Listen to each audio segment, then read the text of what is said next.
Bismillahirrahmanirrahim. Assalamualaikum warahmatullahi wabarakatuh.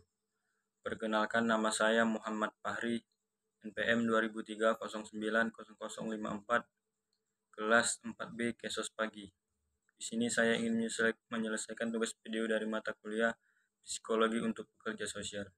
Baiklah, di sini saya menjelaskan tentang telaah buku bab 2, yaitu buku tentang psikologi sosial.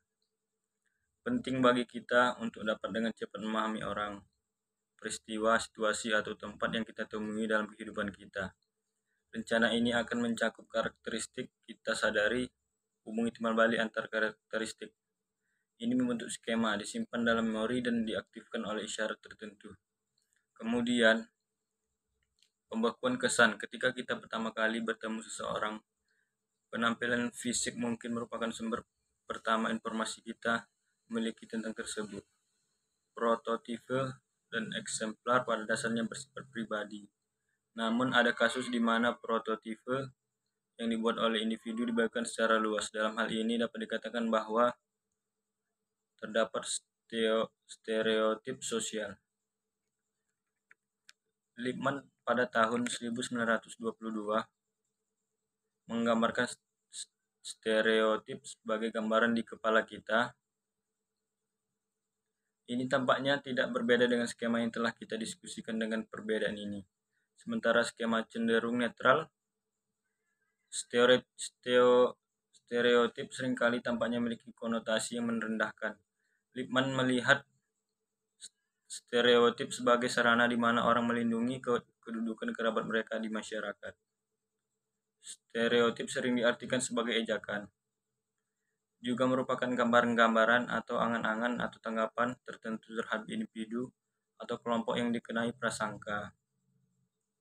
Menurut Kelly, semua orang mengantisipasi suatu peristiwa melalui makna atau interpretasi yang mereka letakkan pada peristiwa tersebut. Makna atau interpretasi ini disebut dengan konstruk. Konstruksi yang dia pikir memiliki dimensi bipolar. Misalnya, seorang individu mungkin telah mengembangkan konstruksi disiplin ekspresi sebagai kepribadian.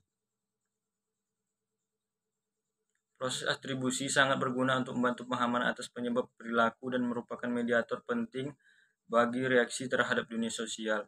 Oleh karena itu, atribusi menjadi salah satu topik yang mendapat perhatian ekstensif dalam bidang psikologi sosial. Kesalahan dalam atribusi dapat bersumber pada beberapa hal. Pertama, kesalahan atribusi yang mendasar atau fundamental error, yaitu kecenderungan untuk selalu mengatribusi secara internal. Padahal banyak kemungkinan faktor penyebab tidak hanya dari faktor internal, tetapi juga faktor eksternal.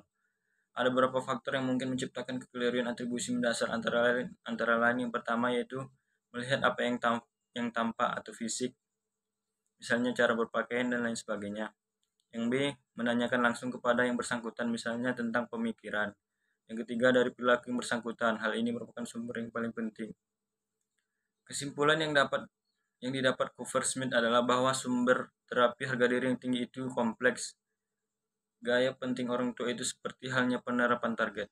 Tampaknya penting harus bahwa menerima rasa hormat, mereka harus memiliki nilai-nilai dan bimbingan yang jelas untuk mencapai kompetensi dalam mengatasi masalah.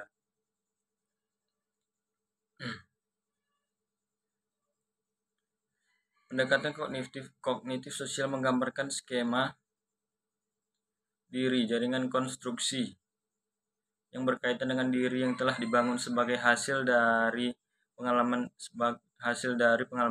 dalam hidup. Pendekatan humanistik terhadap konsep diri berpusat pada penghargaan positif tanpa syarat dari orang lain yang penting. Harga diri dilihat sebagai segi lain diri dan berkaitan dengan evaluasi yang kita buat tentang diri kita sendiri. Sedangkan citra diri berkaitan dapat memiliki pengaruh besar pada perilaku. Diri juga tergantung secara budaya. Budaya dapat sangat mempengaruhi cara individu melihat dirinya sendiri. Baiklah, hanya itu yang dapat saya sampaikan. Lebih dan kurang saya mohon maaf. Bila bisa bil haq, astabiqul khairat. Wassalamualaikum warahmatullahi wabarakatuh.